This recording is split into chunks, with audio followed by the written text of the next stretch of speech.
Pedrinho. Então, Rogério Melo, o Nelson está na sala, no YouTube.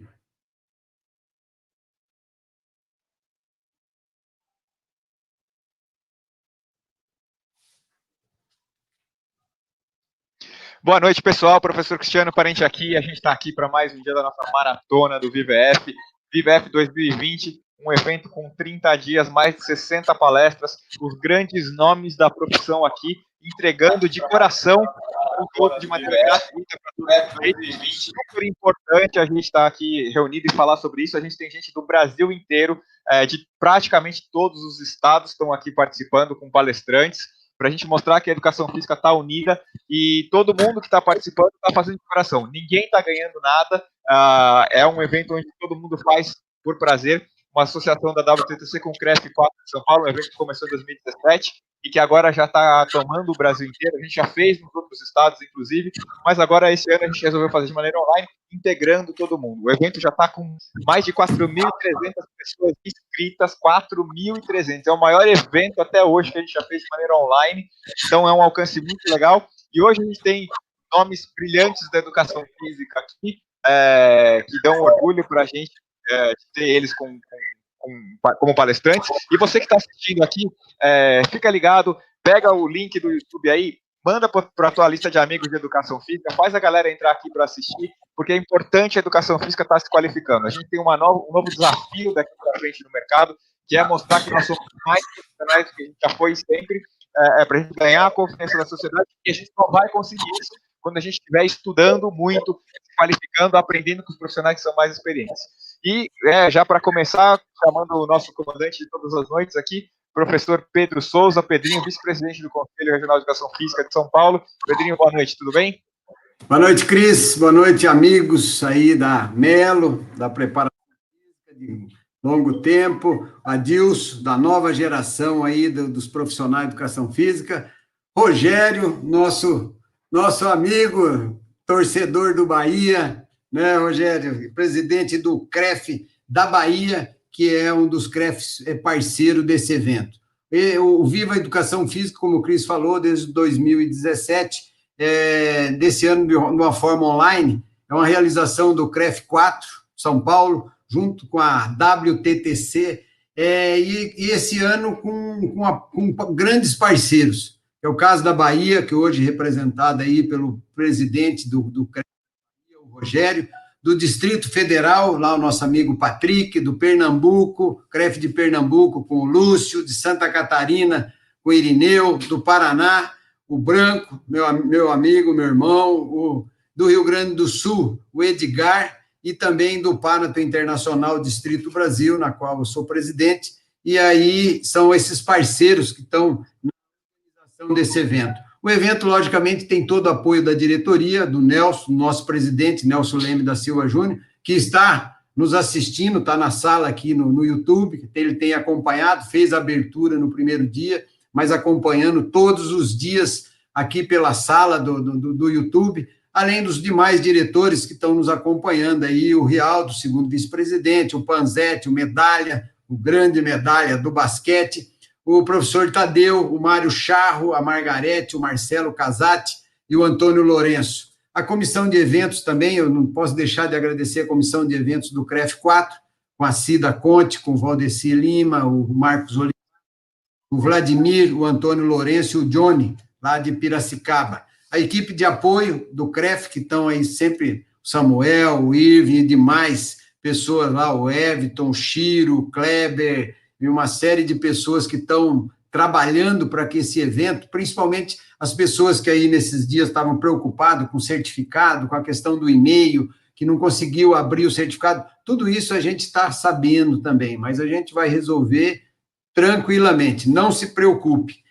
Informo vocês que estão na sala aí, que nós já estamos quase chegando a quase 300 pessoas, para que vocês que não se inscreveram na página do YouTube do CREF, se inscreva, porque todas as vezes que a gente tiver um evento, vocês ativem as notificações, que é aquele famoso sininho aí do YouTube, para que vocês possam saber que nós estamos online, que nós estamos trazendo informação, nós estamos trazendo conhecimento, e esse Viva Educação Física esse ano a gente fez de uma forma que a gente pudesse atender todos os níveis, todas as vertentes da educação física. Aquele guarda-chuva que cobre a educação física, no caso do esporte, no caso do fitness, no caso da educação física escolar, no caso da saúde, quer dizer, todos estão sendo contemplados. Hoje a gente tem essa apresentação com a Adilson e esse bate-papo com o Melo, um vencedor dentro do futebol, aí com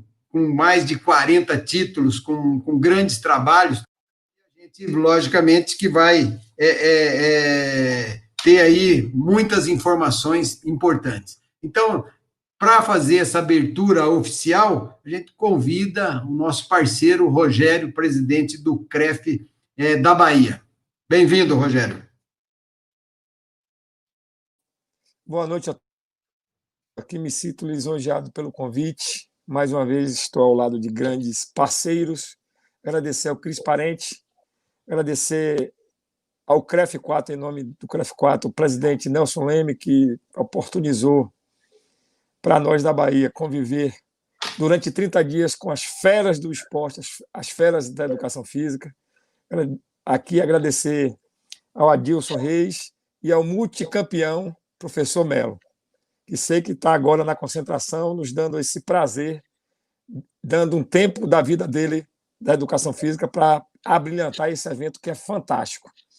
Dizer a todos que nessas horas é que nós percebemos que como é importante a parceria, a construção e o envolvimento de pessoas deste nível de capacidade técnica.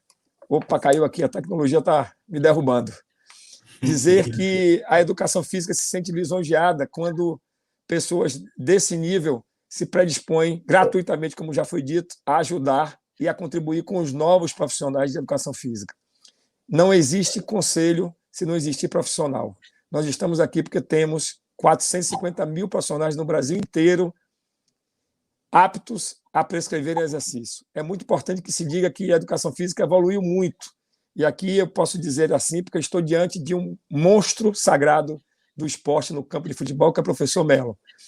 Dizer que ele, que já evoluiu, já chegou no estágio com mais de 40 títulos, sabe da evolução da profissão até este momento. E que só conseguiremos avançar mais e conseguir mais com o que o Cris disse, com estudo, com aprimoramento, com envolvimento e com compromisso com a profissão.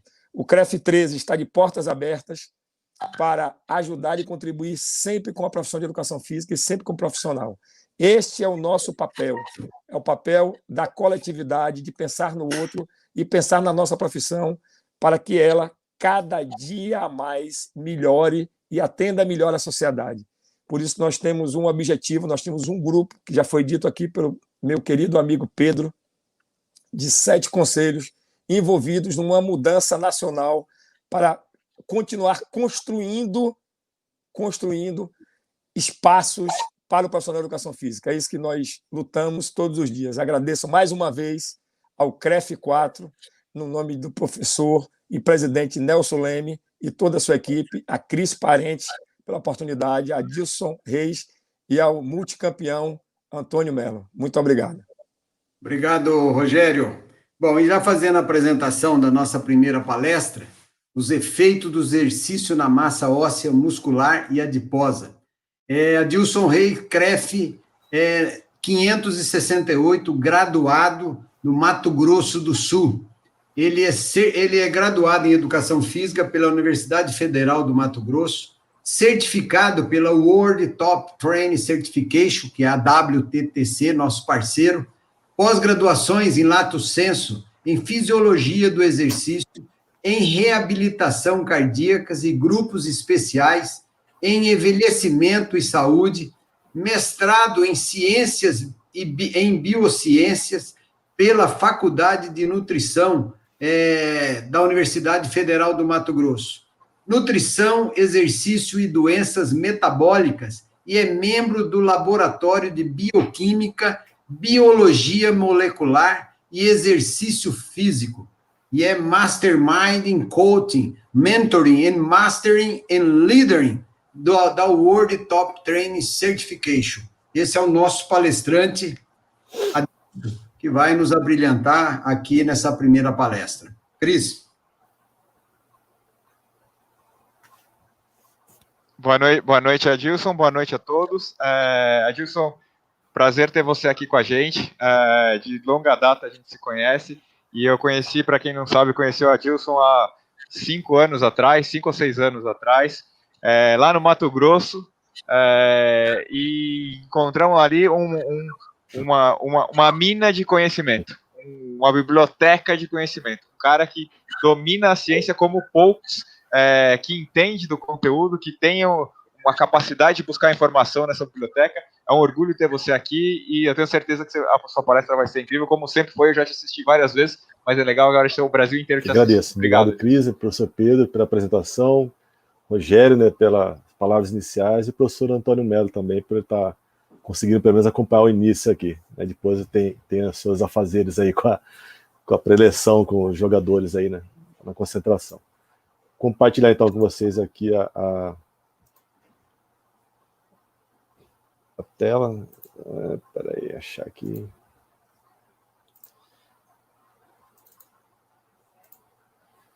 E a gente começar a falar um pouquinho então sobre o efeito do exercício físico, né, na questão da massa óssea, massa muscular e massa adiposa.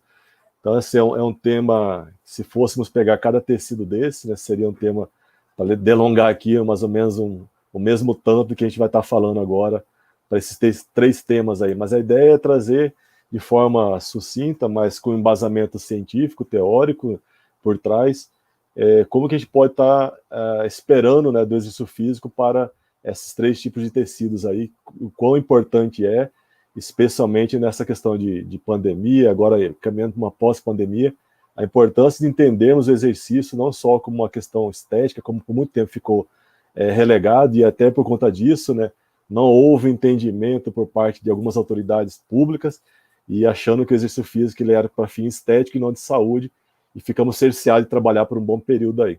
Então é importante que a gente tenha esse conhecimento, né, do quão importante o exercício físico é para a questão fisiológica, metabólica e saúde, e trazer essa informação para a grande massa, para o público de forma geral, para que a gente consiga sensibilizar cada vez mais a importância da prática do exercício físico de forma regular. Tá? Então a gente vai estar falando um pouco, agora na verdade inicialmente, em relação à parte da massa óssea. Né? Então, essa massa óssea, eu gosto de dizer que ela é como se fosse uma poupança, por exemplo. Então a gente vai imaginar que durante a infância, né, e a sua adolescência, você vai estar acumulando esse tecido ósseo, né, ou deveria pelo menos estar acumulando esse tecido ósseo por meio de atividades, onde você brinque, você pule, salte, suba em árvores, enfim, você tem uma vida fisicamente ativa, né, associada, é óbvio, né, com a questão de uma boa qualidade do sono, assim como uma boa alimentação, principalmente a questão do cálcio e da vitamina D para a absorção desse cálcio. Se eu tenho, então, essa infância e adolescência, né, fisicamente ativa, contemplando também um bom descanso e uma boa alimentação, eu consigo, então, nesse meu processo de crescimento, desenvolvimento, acumular um tecido ósseo suficiente para que eu tenha, então, uma idade, né, um adulto jovem, com uma qualidade óssea boa, e que eu retarde um pouco um processo da osteopenia, que é a perda da massa óssea, e principalmente o processo da osteoporose, especialmente quando a gente fala de mulheres. Tanto que eu coloquei aqui período, né, pré-menopausa, pós-menopausa, mas não difere muito em relação ao período do decréscimo ósseo para o homem. Tá? Na mulher um pouco mais acelerado. O que a gente tem então aqui? Né? 2 pontos, né? Então eu chamo a atenção aqui para essa primeira subida e uma certa estabilização da massa óssea, onde eu tenho então aqui, né, os osteoblastos, que são, né, vamos dizer assim, os depositores de tecido ósseo, novamente, vai auxiliar a formação de tecido ósseo, né, junto com os osteócitos, enfim, depois de fazer essa matriz óssea ela se consolidar, e tenho os osteoclastos, que vai estar retirando, né, essa matriz óssea ali, gasta, esse tecido ósseo mais gasto ali. Então essa renovação, ela acontece diuturnamente, ou seja, todos os dias nós estamos tendo essa retirada e deposição de massa óssea ali.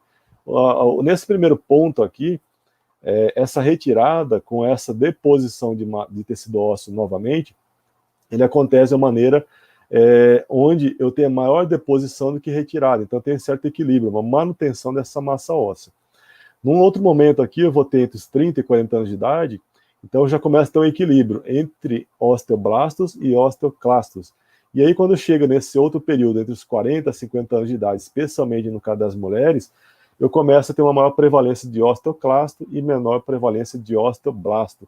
Então, ou seja, eu começo a retirar com maior velocidade, né, e ter menor renovação de tecido ósseo, favorecendo, então, um quadro de osteopenia. E, em alguns casos, se essa pessoa ela tem uma massa óssea, né, um tecido ósseo, com uma menor quantidade, já que se ele teve uma infância, uma adolescência, ou mesmo uma idade jovem, né, aqui, adulta, mais sedentária, e com uma restrição de algum tipo de nutriente, ele pode sofrer de uma osteoporose mais precocemente. Então, essa osteoporose, ela é uma patologia, uma doença, né, que acomete principalmente mulheres, e especialmente mulheres caucasianas, mulheres brancas, né? Então, a cada 10 pessoas, aproximadamente 7 são mulheres, né, e mulheres brancas. Isso acontece em menor frequência em homens, né? Então, o homem tem uma menor probabilidade de desenvolver a osteoporose. Não que isso não ocorra, tá? Então, é possível que aconteça a osteoporose nos homens, mas particularmente a partir dos seus 70 anos de idade em diante, especialmente se ele for uma pessoa sedentária, tá? Então, o que chama atenção aqui para a questão do exercício físico, né? A gente tem aqui influências, né, do treinamento, que ele pode ser tanto aeróbico, combinado, e o anaeróbico, a gente chamando atenção para o treinamento de força especificamente, onde eu tenho adaptações específicas ali. Então, a gente fala assim, se o idoso, né, está com osteoporose, fazer caminhada para ele vai ser interessante?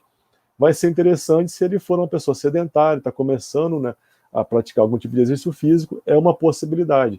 Mas quando a gente pensa, né, em melhorar realmente essa massa óssea, é preferível que ele faça algum treinamento de força, né, que haja uma sobrecarga externa sobre esse tecido ósseo, favorecendo uma nova reestruturação desse tecido ósseo ali. Tá? Então a gente vai ter uma ação biomecânica chamada de peso elétrico, onde você tem uma descarga, né, positiva ou negativa na massa, no tecido ósseo ali, favorecendo com que haja então uma maior deposição novamente de massa óssea, fortalecendo esse osso novamente. Agora, o que acontece, né? Às vezes o professor pergunta, mas se o idoso está muito debilitado, ele vai fazer uma musculação, não é perigoso para esse idoso? Tudo depende de quem é a pessoa, o quão debilitado ele está, né? É possível começar, por exemplo, com uma hidroginástica? É possível, mas o ideal é que posteriormente essa pessoa ganhando uma melhora das suas funcionalidades, capacidade de equilíbrio, de locomoção, ele comece a fazer um exercício fora da água também. Não precisa ser muitas vezes na semana. De 1 a 2 treinos semanais de exercício de força, já vai ser interessante. Então, o que a gente tem na literatura aqui, né, quando a gente fala, então, comparando esses 3 tipos de exercício físico, que as evidências para exercício de alto impacto, ele é mais robusta, né? Embora o treinamento com peso também pareça ser eficaz em mulheres na pré-menopausa e pós-menopausa também. Tá? Então, a gente começa a observar que a caminhada, né, o exercício aeróbico ou a hidroginástica, mesmo com algum implemento, né, dentro da água, pela retirada da ação da gravidade, acaba não sendo tão eficiente. Então, fazer o exercício físico fora da água, ele é muito mais interessante. Em pessoas idosas, a gente comentou sobre a caminhada primeiramente, mas em pessoas idosas a caminhada tem pouco ou nenhum efeito sobre a densidade mineral óssea. Então não adianta só fazer a caminhada. A caminhada ela vai ser importante para outros aspectos, né? Principalmente no ponto de vista cardiorrespiratório, mas no quesito massa óssea, a caminhada ela vai ter pouca efetividade. E atividades de menor impacto, né? Ciclismo, yoga, natação, né? Normalmente são recomendadas para essa faixa etária, tá? Eles acabam não sendo considerados atividades osteogênicas, né? Ou seja, não favorecem o aumento dessa densidade mineral óssea. Então são atividades que podem sim ser feitas, mas para melhorias de outros aspectos, né? Um ponto de vista mais metabólico ou cardiorrespiratório, como já foi salientado. Mas na questão da massa óssea, não é uma atividade, não são, né, umas atividades tão interessantes quanto o treinamento de força, especificamente para esse propósito. Falando então agora em relação à parte da massa muscular, a gente deve entender também que há diferentes estímulos, né, para diferentes tipos de fibra muscular também. Então eu coloquei na imagem aqui ao lado, chamei atenção para fibras do tipo 1, então fibras que são de contração lenta, né, oxidativa, vão utilizar predominantemente então, os ácidos graxos livres para fazer a resíntese de ATP. Tem a fibra do tipo 2A, que é uma fibra intermediária, tem uma quantidade de mioglobina e também de mitocôndria, né, presente, mas não é tão grande quanto as do tipo 1, tá? Mas só que ela tem uma quantidade maior do que as fibras do tipo 2X. Essa fibra 2A ela é uma fibra intermediária, tem uma possibilidade, se eu der mais estímulo aeróbico, dela desenvolver mais a capacidade aeróbica dela do que a anaeróbica. Então é uma fibra que eu costumo chamar de coringa, né? E temos aqui a fibra tipo 2X, que é uma fibra de contração extremamente rápida, mais relacionada com potência muscular e com força, mas não tem tanta resistência. Então essa fibra 2X ela vai usar mais o sistema ATP-CP, né? Essa via energética ali. Então quando eu penso em desenvolvimento da massa muscular, não é só pensar em crescimento do diâmetro, né, de um segmento corporal, mas pensar qual tipo de fibra eu quero estimular, qual tipo de fibra muscular eu quero desenvolver, né, e para qual propósito. Então, se eu tenho como ideia o objetivo do treinamento, aumentar a minha força muscular, a minha hipertrofia muscular, as fibras do tipo 2, né, elas respondem melhor ao treinamento de força e para hipertrofia. Não que as fibras do tipo 1 elas não serão hipertrofiadas, elas são, mas são em menor grau. Tá? E essa fibra tipo 1 vai ter melhor estímulo com treinamento aeróbico do que com treinamento anaeróbico. Isso a gente falando de indivíduos até aproximadamente a meia idade. Tem alguns estudos que mostram que o treinamento de força, treinamento anaeróbico, ele estimula também a hipertrofia quase que na mesma magnitude das fibras tipo 2, tá? Em pessoas já de meia idade para idosos. Então parece que há um comportamento diferenciado também, não só em relação ao tipo de treinamento que eu coloco, né, o estímulo, mas também em relação ao fator idade ali, não havendo diferença em relação ao gênero para a hipertrofia desses tipos de fibra musculares. Aqui a gente trazendo um exemplo, né, de 3 tipos de corrida, né, um velocista, então o sprint ali, a gente pode colocar um indivíduo que é corredor de 100 metros rasos, por exemplo, um indivíduo de meia distância, e um corredor de longa distância, um meio maratonista, um maratonista, enfim, acima de 5 mil metros ali, né, já se considera aí com uma distância maior, tá? E predominantemente aeróbica, né? Então, cada perfil de corredor, ele vai ter um perfil de fibra também sendo desenvolvida. Então, as pessoas que fazem corridas de longa distância desenvolvem mais as fibras do tipo 1, tá? Desenvolvendo, então, melhorando toda a parte de funcionamento do ciclo de Krebs, cadeia transportadora de elétrons, enfim, toda a parte metabólica dessas fibras, assim como maior deposição de gotículas de gordura, né, próximo ali dessa fibra mesmo, né, então seria um acúmulo intramuscular, e próximo também a mitocôndria para facilitar a utilização desse ácido graxo livre posteriormente da quebra, né, da lipólise ali. Os corredores de meia distância desenvolvem, então, as fibras do tipo 2A, né, e do tipo 2X, e os velocistas desenvolvem prioritariamente as fibras 2X, né, 2X, um pouco do 2A, mas prioritariamente mais as fibras de potência mesmo, a fibra 2X que trabalha com o sistema ATP-CP. Então, por fim, para a gente falar agora em relação ao treinamento aeróbico e a massa muscular. Se eu fizer então treinamento aeróbico, eu consigo hipertrofiar, ter uma hipertrofia muscular? Consegue. Mas essa hipertrofia muscular, ela não tem uma magnitude tão grande quanto a hipertrofia das fibras do tipo 2. Então, se eu quero aumentar, né, ter uma hipertrofia maior, o treinamento resistido, o treinamento de força, ele acaba sendo mais indicado para esse propósito. Mas é possível, sim, eu partir de uma condição de sedentário e começar a fazer um treinamento aeróbico, promover uma hipertrofia, particularmente de membros inferiores. Então, onde vou ter uma hipertrofia das fibras do tipo 1. Tá? Então, a gente tem essa possibilidade também. Senão, a gente fica muito só relacionando hipertrofia com treinamento de força, e acaba que também é possível hipertrofiar com o treinamento aeróbico, né? Tá? Então, aqui vem a explicação, né, como que seria uma explicação mais metabólica de como seria o estímulo do treinamento aeróbico para que eu haja então, essa hipertrofia. Então, o potencial de hipertrofia aqui por meio do treinamento aeróbico, ele vai estar relacionado com, né, a mediação da insulina e a sinalização então, anabólica para que então, haja essa síntese proteica aumentada, uma maior resposta aqui, né, de nutrientes associado com a insulina, né, para aumento de síntese proteica, né, também. Tem maior absorção aqui, né, também, né, das proteínas, ou seja, aumentando posteriormente ali a sinalização para que haja então, a hipertrofia muscular. Eu reduzo o trabalho da miostatina, então a miostatina quando ela está inibida, ela vai facilitar com que haja a sinalização para também aumentar a hipertrofia muscular. Então, basicamente, todos esses mecanismos, né, que está com seta para cima, ele vai favorecer a via da AKT-MT, né, ou seja, a AKT é mTOR. Então, você vai sinalizar a AKT e depois a mTOR, sinalizando então para que haja aumento dessa síntese de proteína e havendo posteriormente a hipertrofia. Uma coisa que eu gosto sempre de lembrar quando a gente fala de sinalização para hipertrofia é que essa hipertrofia ela vai efetivamente ocorrer se houver nutriente, né? Então não adianta só eu fazer o treinamento, promover toda uma cascata enzimática ali de sinalização para que haja síntese proteica, mas se eu não tiver aminoácidos, por exemplo, em quantidades suficientes para que possa realmente fazer a síntese de proteína. Então a gente fala quando a gente fala do exercício físico, nós estamos falando basicamente da sinalização para que haja síntese de proteína, tá? Mas essa síntese proteica ela vai efetivamente ocorrer se houver nutrientes, senão acaba não acontecendo.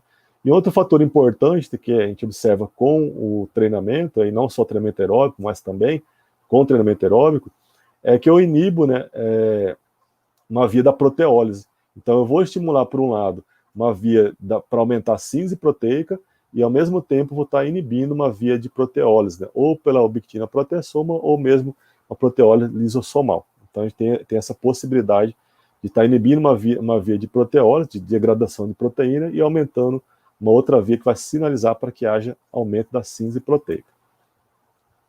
E aí nesse trabalho eles mostram, então, mas como que esse efeito? Tem um efeito agudo e o crônico, como é que funciona? Então nesse trabalho de revisão eles apontaram que há um efeito tanto para o jovem quanto para o idoso, né, de aumento, efeito agudo, né, de aumento de síntese proteica após o treinamento aeróbico, né? E aí, bom, será que tem um efeito crônico também nessa síntese proteica? Também, tanto em jovem, né, quanto em idoso, o exercício aeróbico, no caso que foi um treinamento de 16 semanas, né, treinamento aeróbico, promoveu uma adaptação positiva, ou seja, um aumento de síntese proteica nas pessoas que fizeram treinamento aeróbico. E em relação também aqui um outro trabalho, mostrando aqui em relação à área de secção transversa do quadríceps, né? Eles foram mensurar se, mesmo inferiores, né, fazendo a parte de treinamento aeróbico em esteira, promoveu o aumento da área de secção transversa tanto no jovem quanto no idoso, após 12 semanas de treinamento aeróbico. Então a gente observa assim que o treinamento aeróbico ele tem uma possibilidade de aumento não só das fibras do tipo 1, que são pouco hipertrofiáveis, não só da parte metabólica dessas fibras, mas também a gente observa, né, por esse trabalho, que também houve um aumento da área de secção transversa da coxa, né? Então, assim, do quadríceps. Então, teve um aumento de hipertrofia de forma até significativa. Tem algum outro trabalho, não esse, mas um outro trabalho que também direciona que o treinamento aeróbico ele vai complementar o treinamento de força, né? Estimulando o eixo GF1-GH, também é uma via, né, de estimulação da síntese de proteína. Tá? Falando agora já do treinamento de força, que é o que a gente mais observa realmente o efeito no aumento da força muscular e da hipertrofia, o treinamento de força, dependendo do protocolo de treino que você colocar, ele vai estar estimulando mais as fibras tipo 2X e um pouco da fibra 2A. Tá? Dependendo do protocolo de treinamento, você acaba tendo estímulo para ambas as fibras ali, do tipo 2. E aí, falando agora sobre o treinamento concorrente, né? Então as pessoas falam, mas treinamento concorrente ou combinado. Então fica, na literatura tem alguns artigos trazem essa diferenciação. Né? Alguns autores colocam como treinamento combinado, onde o treinamento aeróbico ele vai auxiliar o treinamento de força, não interferindo nem no ganho de força e tampouco na hipertrofia muscular. E outros trabalhos trazem, né? Alguns trabalhos trazem o treinamento aeróbico, dependendo do volume e da frequência semanal de treinamento, ele como concorrente, ou seja, ele vai estar atrapalhando, né, a hipertrofia muscular. Então eu trouxe 2 trabalhos aqui para a gente dar uma olhada, e nem tanto para responder, mas mais para colocar a pulga atrás da orelha de todo mundo, e aí cruzar com a experiência prática, que isso é importante. A gente tem embasamento teórico, mas também vê na parte prática como é que está funcionando isso com cada cliente nosso. Então nesse primeiro trabalho, 2012, eles foram verificar aqui, né, um grupo que fez treinamento de força, um grupo fez treinamento aeróbico, e um grupo fez um treinamento denominado como concorrente por eles aqui. Então, eles foram verificar a hipertrofia de membros inferiores. O que eles observaram? Que o grupo que fez treinamento de força e o treinamento concorrente, obtiveram hipertrofia maior que o grupo que fez só treinamento aeróbico. Então, quando eu começo a pensar em hipertrofia de membros inferiores, o treinamento aeróbico ele pode causar uma hipertrofia? Pode. Agora, o treinamento combinado, né, o concorrente no caso aqui, e o treinamento de força isolado, ele tem maior estímulo para hipertrofia do que o treinamento aeróbico. Tá? Depois a gente vai ver o aeróbico, se é em esteira, né, uma corrida na esteira, ou se é o treinamento feito em ciclo ergômetro, qual vai interferir menos ali. Tá? Em relação à força de membros inferiores, novamente, quem fez treinamento de força, que é específico, né, para força muscular, quem fez treinamento concorrente, obtiveram melhores resultados quando comparado com quem fez só o treinamento aeróbico, de forma isolada ali. Em relação à potência, né, de membros inferiores, novamente, quem fez trabalho de força e trabalho concorrente, obtiveram melhores resultados para a potência de membros inferiores que quem fez o trabalho só aeróbico.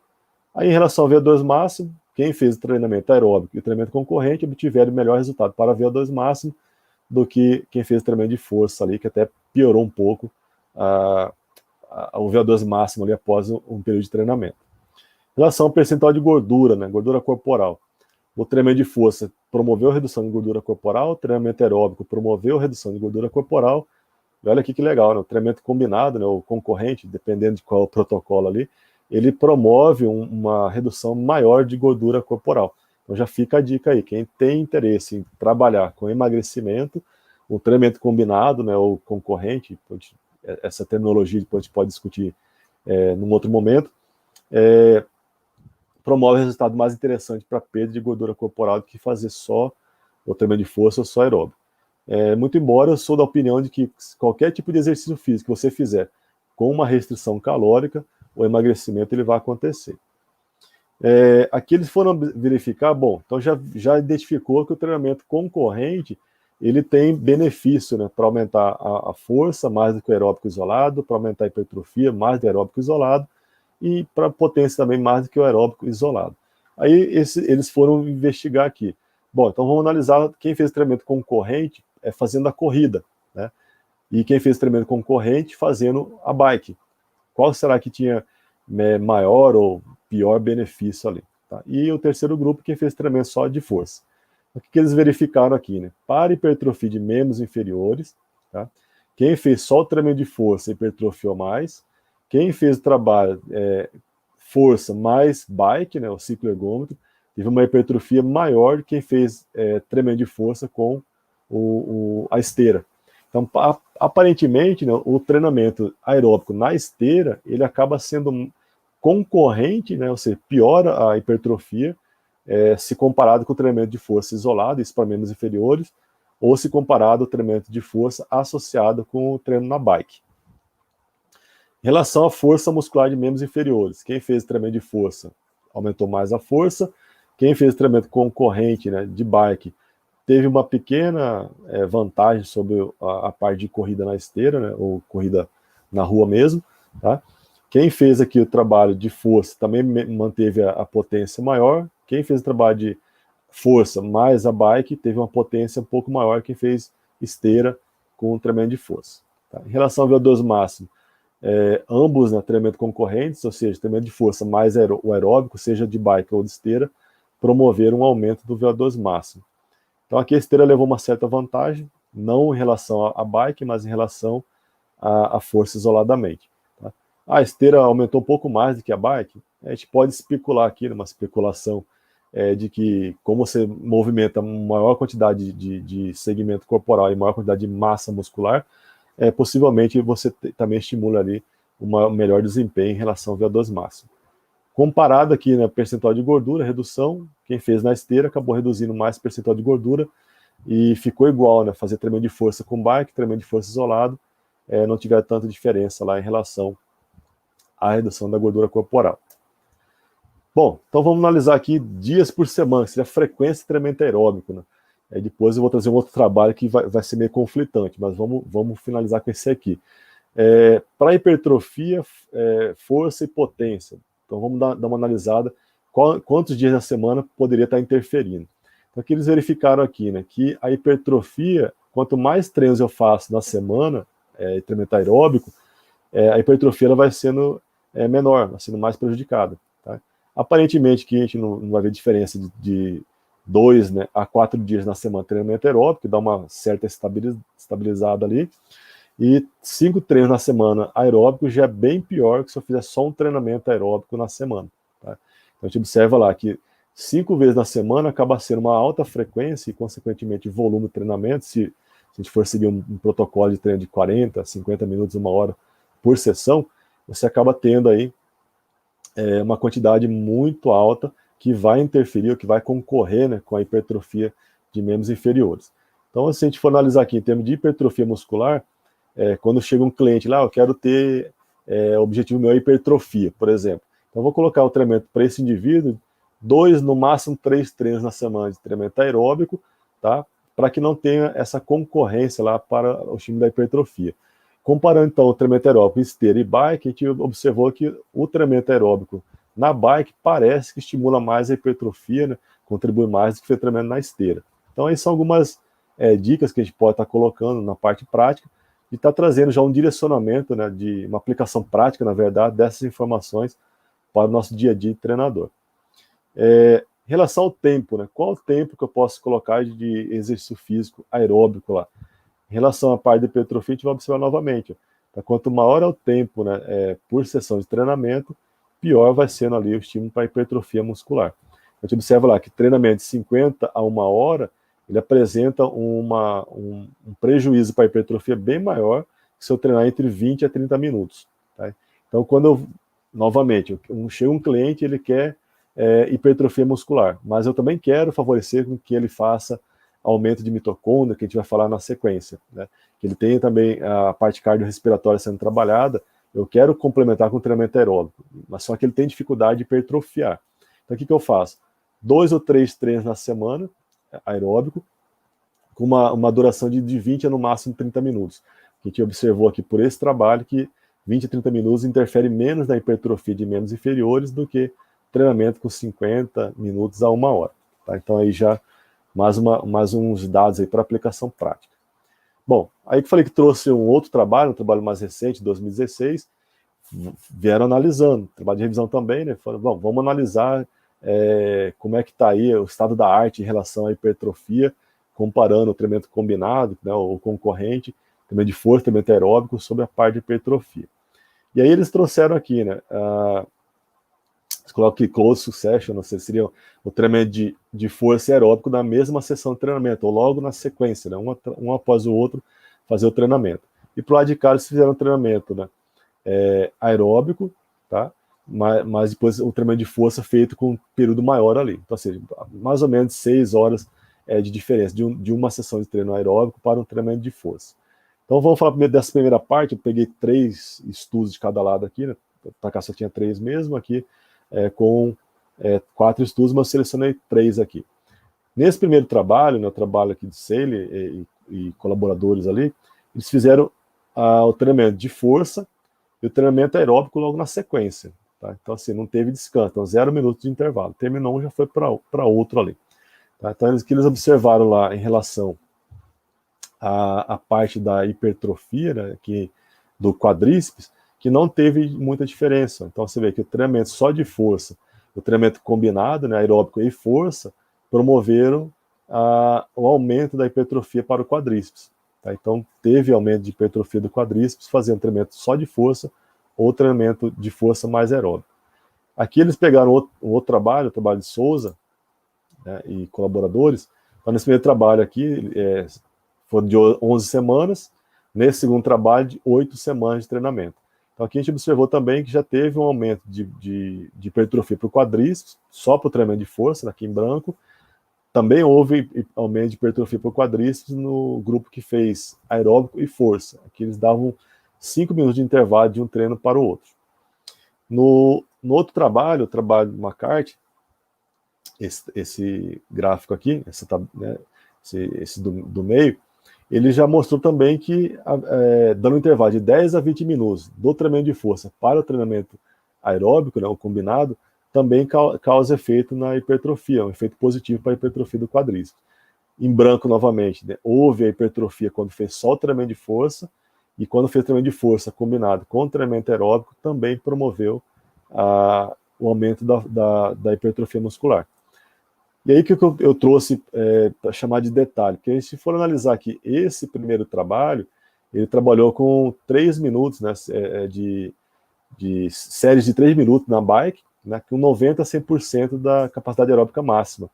Ou seja, é um trabalho bem intenso lá, que, bom, a gente pode imaginar, bom, 90% a 100% de carga máxima na bike é um trabalho de força, quase que força pura ali, né, força máxima mesmo do indivíduo. Então, pouco seria interferência lá do ponto de vista aeróbico, então não seria um trabalho nem tanto concorrente, seria meio que combinado mesmo.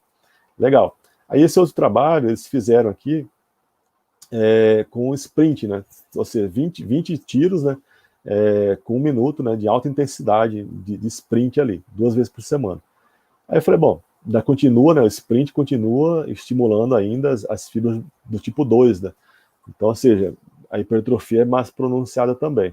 Aí que eu achei interessante e trouxe aqui para a gente dar uma olhada, que nesse trabalho aqui do McCarthy, dando um intervalo de 10 a 20 minutos de uma sessão de força para o aeróbico, eu gostei porque eles trabalharam aqui com 70%, né? Então, ou seja, uma carga moderada e com 50 minutos de duração. Então, assim, eu trabalho com característica bem aeróbica mesmo, tá? Então, aqui, trazendo do outro lado, mais 3 trabalhos. Esses trabalhos aqui, eles deram intervalo maior, de 6 horas, 24 horas de uma sessão de treino de força para o treinamento aeróbico e acima de 24 horas também de treinamento de força para o treinamento aeróbico, tá? E aí que diferença do trabalho, a gente vai ver que o volume é alto, 40 minutos, né, N-bike com 70% aproximadamente, então uma carga moderada, 30 minutos a 1h30, né, de intensidade variada, ou seja, mas um trabalho também com volume grande, aeróbico, tá? E nesse outro trabalho aqui, de 30 minutos a 1h30 também, com intensidade variada. E mesmo nesses 3 trabalhos aqui, dando um intervalo grande de uma sessão de treinamento de força para aeróbico, e mesmo esses 3 trabalhos trabalhando, né, com, no caso o aeróbico, com um volume maior, né, do que 30 minutos, o grupo que fez treinamento combinado, né, o concorrente, obteve hipertrofia também, ó. Até a hipertrofia maior se comparado com quem fez só treinamento de força. Então aí a gente chama atenção também que o treinamento aeróbico ele não é tão vilão assim quanto se acreditava até pouco tempo, né? Bom, e já para estar finalizando um pouco, vamos falar sobre a massa adiposa, então a tecido adiposo. Então, é importante a gente entender claramente que quebra de gordura, então seria a lipólise, depois a oxidação da gordura, a tal da queima da gordura que popularmente as pessoas falam nas academias, nos centros de treinamento. O tecido adiposo, então você vai ter lá o triglicérides, né, que seria a junção, né, a junção do glicerol com 3 ácido graxo, que se eu começar o exercício físico, até mesmo, já tem até alguns relatos de eu imaginar que eu vou começar um treinamento físico, já começo a preparar metabolicamente o meu corpo para aquele esforço. Então, vamos pegar que eu começo o exercício físico, não importa se a musculação é aeróbica. Comecei a fazer treinamento de força, eu já começo a estimular para aumento, né, de catecolaminas, então noradrenalina e adrenalina. Essas catecolaminas aumentadas já vão promover a quebra, né, do triglicérides, disponibilizando ácido graxo livre para resíduos de ATP. Agora, o que acontece antes de, né, na verdade, antecedendo a beta-oxidação aqui na mitocôndria e posteriormente, né, a resíduos de ATP? Nesses 2 a 3 minutos iniciais, esse ácido graxo que está sendo liberado, ele não vai para a mitocôndria fazendo beta-oxidação, cadeia transportador de elétrons, para gerar resíduos de ATP. Inicialmente, esse ácido graxo ele vai servir para aumentar a termogênese. Então, nosso corpo ele é fantástico. A gente começa a entender da bioquímica, a gente fica, né, apaixonado. Por quê? O meu corpo está partindo de uma situação de repouso e quando eu começo a iniciar uma atividade física, eu vou aumentando essa termogênese aumentada por meio da UCP3, né, especialmente, ela vai favorecer com que haja a liberação de dióxido nítrico sintase, aumentando então a produção de dióxido nítrico, fazendo vasodilatação. Mas para que isso? Né? Para facilitar justamente, né, na periferia a chegada de nutriente e de oxigênio. Então, olha como que todo o nosso corpo, a maquinaria é muito bem inventada, muito bem, a engenhoca ali funciona muito bem. Né? Tá? Então, passado esses 2 a 3 minutos, esse ácido graxo livre que estava destinado prioritariamente para o CP, né, para fazer na beta-oxidação para fazer a termogênese, aumentar a termogênese, esse ácido graxo começa, então, aí sim, para beta-oxidação na mitocôndria. Né? E passa pelo ciclo de Krebs, passa pela cadeia transportadora de elétrons, aumentando, então, a minha quantidade de resíduo de ATP ali para continuar em esforço físico. Tá? Então, o exercício físico, quando eu penso em utilizar a maior quantidade de gordura durante o exercício físico, esse exercício físico ele deve ter uma característica mais aeróbica, ou predominantemente aeróbica, onde eu vou aumentar a quantidade de utilização desse ácido graxo livre durante a própria prática de exercício físico. Agora, eu devo analisar também que não é importante eu analisar somente o consumo de gordura durante o exercício. Por isso também é importante eu pensar em treinamentos com intensidade maior, ou mesmo treinamento de força, onde não haja a utilização da gordura durante, mas há a lipólise, ou seja, eu estou disponibilizando o ácido graxo livre, né, ele fica ali solto, e aí posteriormente o treinamento de alta intensidade, um treinamento de força, nas horas de recuperação, né, de repouso, eu vou estar usando predominantemente o ácido graxo livre já quebrado, já disponibilizado, né, do triglicérides, para fazer resíduos de ATP. Então a gente vem para a parte dos exercícios, né, então aeróbico combinado e anaeróbico, e eu tenho que prestar atenção em dois detalhes. Qual é o tipo de adaptação que eu vou ter? Eu vou ter um treinamento, um exercício físico que vai me dar uma adaptação de aumentar só a massa muscular, mas não aumentar a quantidade de mitocôndria, ou eu vou ter um exercício físico que vai promover o aumento de número de mitocôndrias. Então, a gente vai ver na sequência. Então, o treinamento de força, ele basicamente vai aumentar a hipertrofia do músculo, tá? Mas não necessariamente vai aumentar o número de mitocôndrias. Tá? Então, 1 kg de músculo, por exemplo, ele vai ter um gasto calórico ali aproximado de 13 quilocalorias, o que é muito pouco.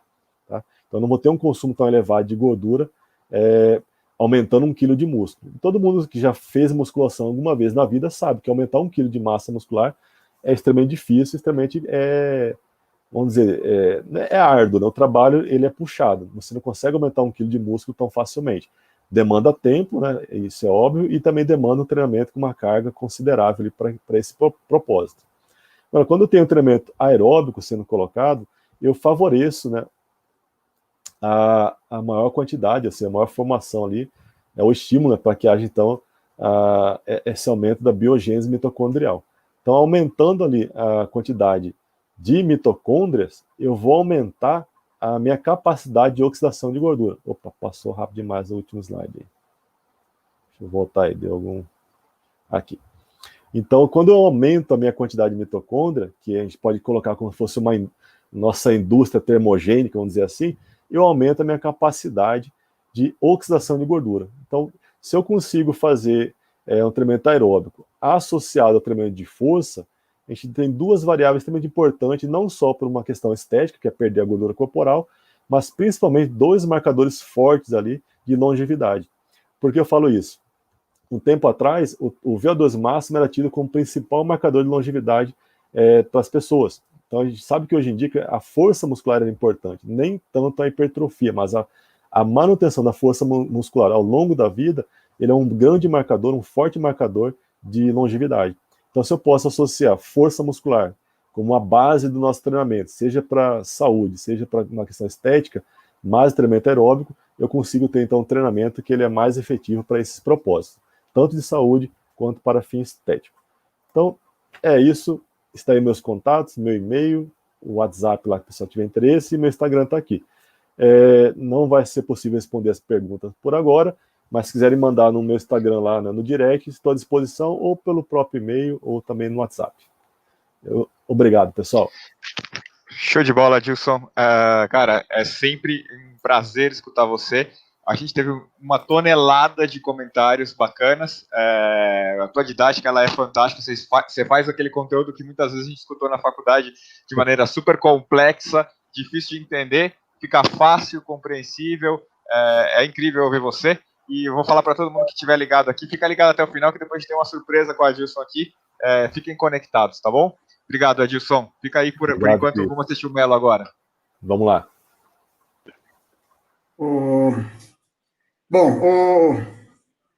Só algumas informações, eu acho que é importante agradecer o presidente Nelson, que está nos assistindo pelo YouTube, além do Nestor Soares Públio.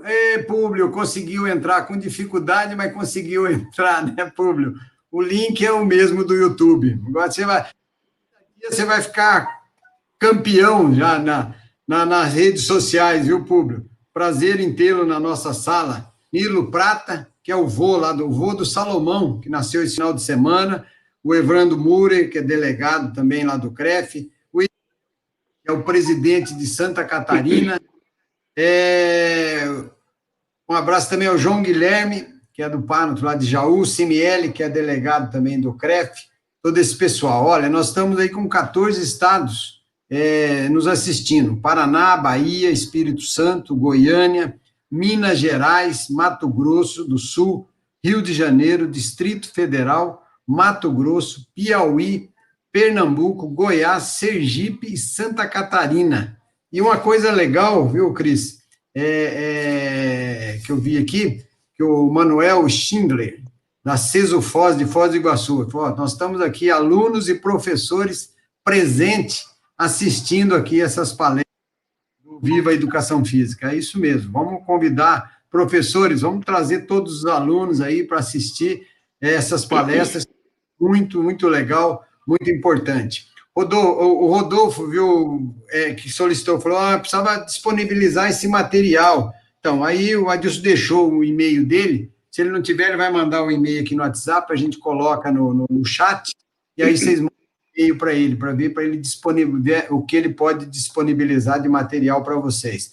Qualquer dúvida, a gente sabe que ainda está tendo algum problema, está vendo pelo chat aqui, pelos e-mails que a gente está acompanhando, a questão do certificado, um link, por exemplo, eu até testei agora também, quando foi colocado o link, eu fiz a minha ficha também, consegui, às vezes aglomera todo mundo na mesma hora, o sistema congestiona, a pessoa fala, não consegui mandar meu link, mas vai com calma até depois, a hora que encerrar, tenta novamente, só depois ver, porque agora vai ter 2 links, a palestra do Adilson e a palestra do Melo, para fazer o certificado. Em cima, vai ter lá qual palestra que está preenchendo, tanto a primeira como a segunda. Você fazendo esse preenchimento, aí nós vamos lá. A Claudiane, que ela falou assim, por via das dúvidas, eu estou colocando meus dados aqui no chat, meu nome, tal, endereço, tererê, tá tudo ali. Por quê? Porque a gente vai fazer essas conferências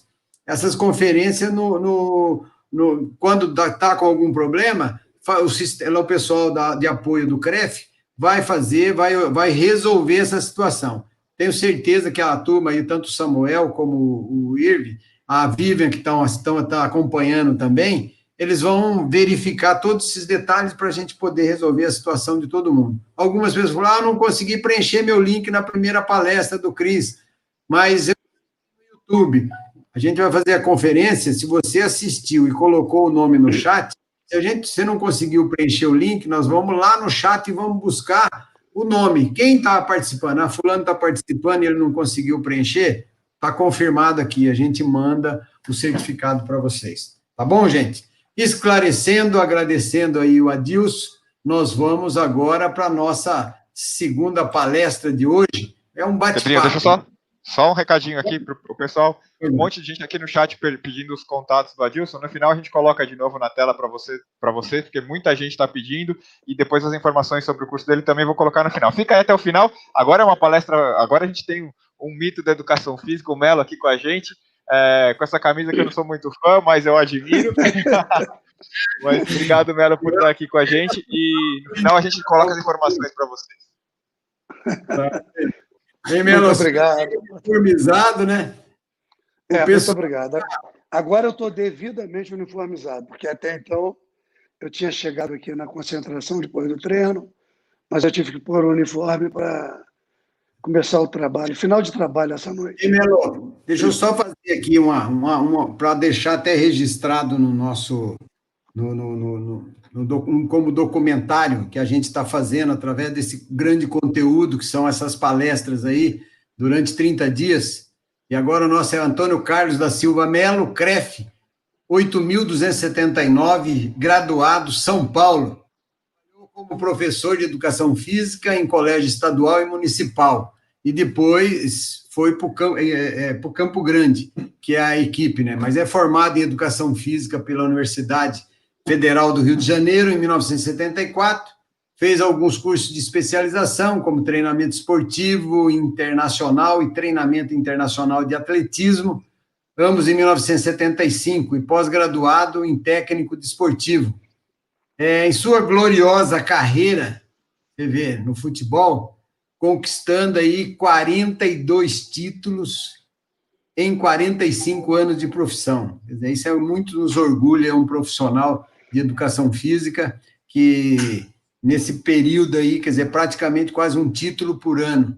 Quer dizer, atualmente ele é o preparador físico da equipe da Sociedade Esportiva Palmeiras, mas trabalhou no Campo Grande Atlético Clube em 81, trabalhou na América do Rio, trabalhou no Flamengo, no Fluminense, no Vasco da Gama, na Seleção Brasileira de Juniores, na qual tive o prazer de estar acompanhando ele em 1981, lá no Rio, na Escola de Educação Física do Exército, na Seleção Brasileira profissional, trabalhou no Cruzeiro, no Atlético Mineiro, no Santos, no Corinthians, no Sport Recife, na Ponte Preta, no Emirados, na seleção do Emirados, na seleção do Iraque, no Real Madrid, no Cruzeiro, no Bahia, no Grêmio. Quer dizer, conquistou títulos aí. Lógico que dentro desses 42 títulos principais são os 6 brasileiros, 2 mundiais, certo? Que ele conquistou.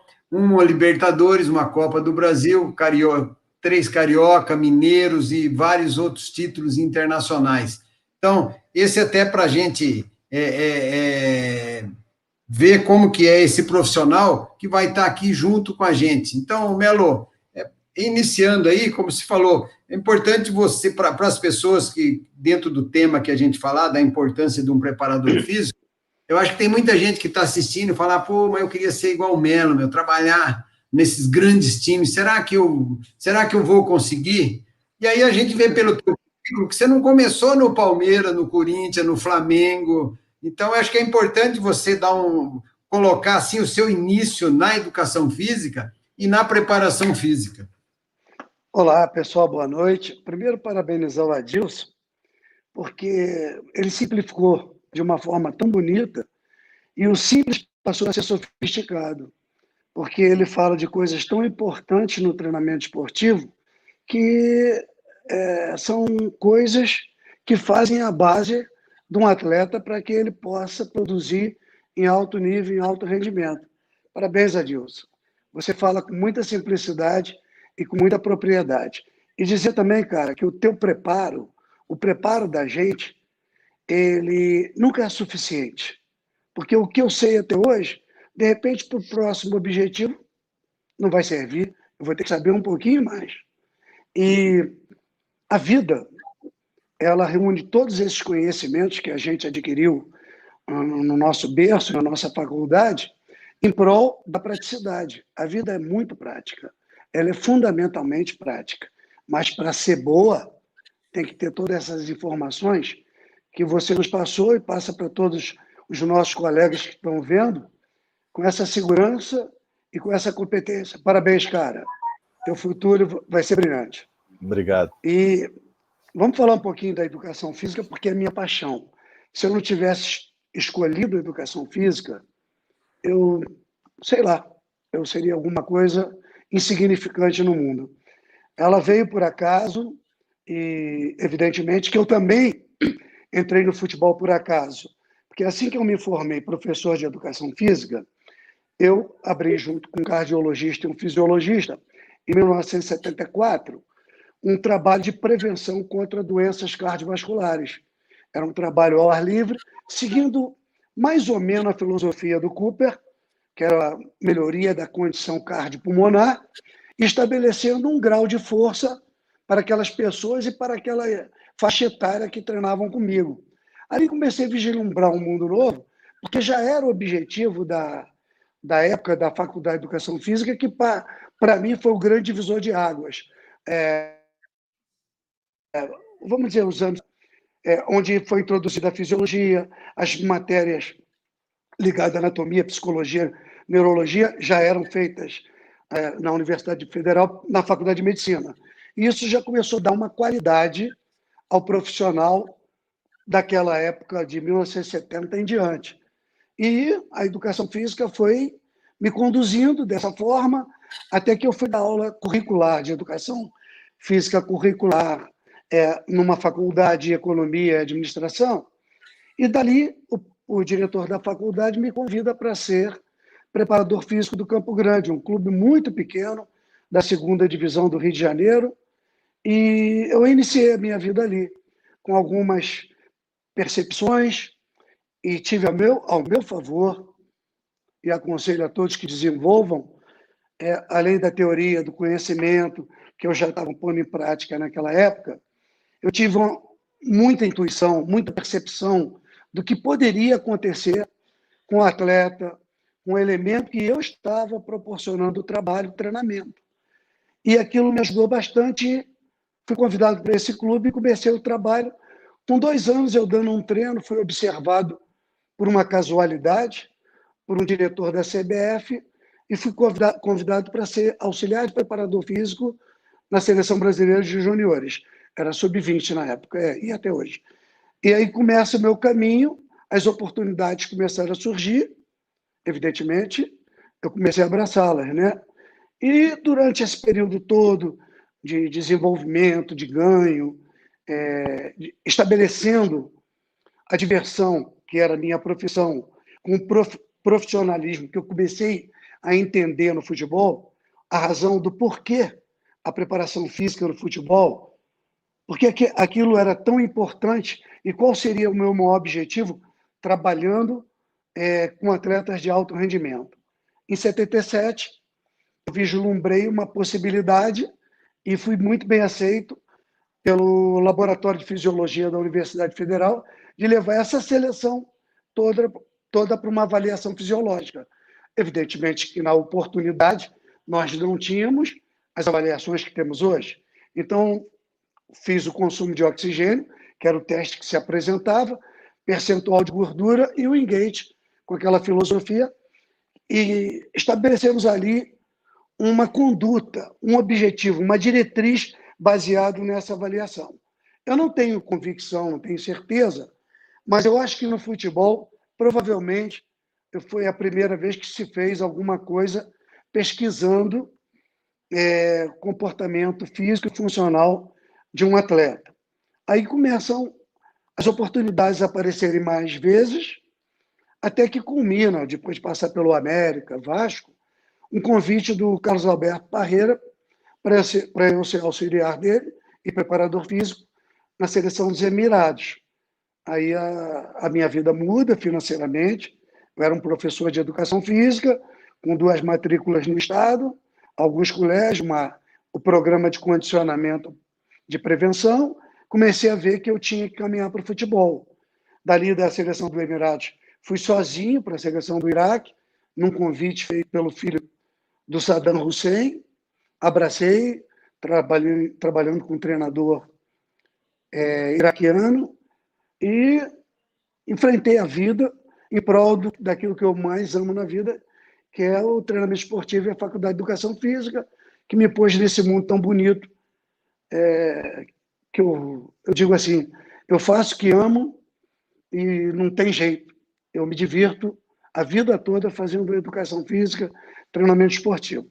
Então a vida começa a se abrir, daí eu volto para o Brasil, depois de trabalhar em alguns clubes da Arábia Saudita, tipo Al Nassr, Al Hilal e Al Shabab, e no Brasil começa o caminho pela Bahia, porque o mercado no Rio e São Paulo fechou.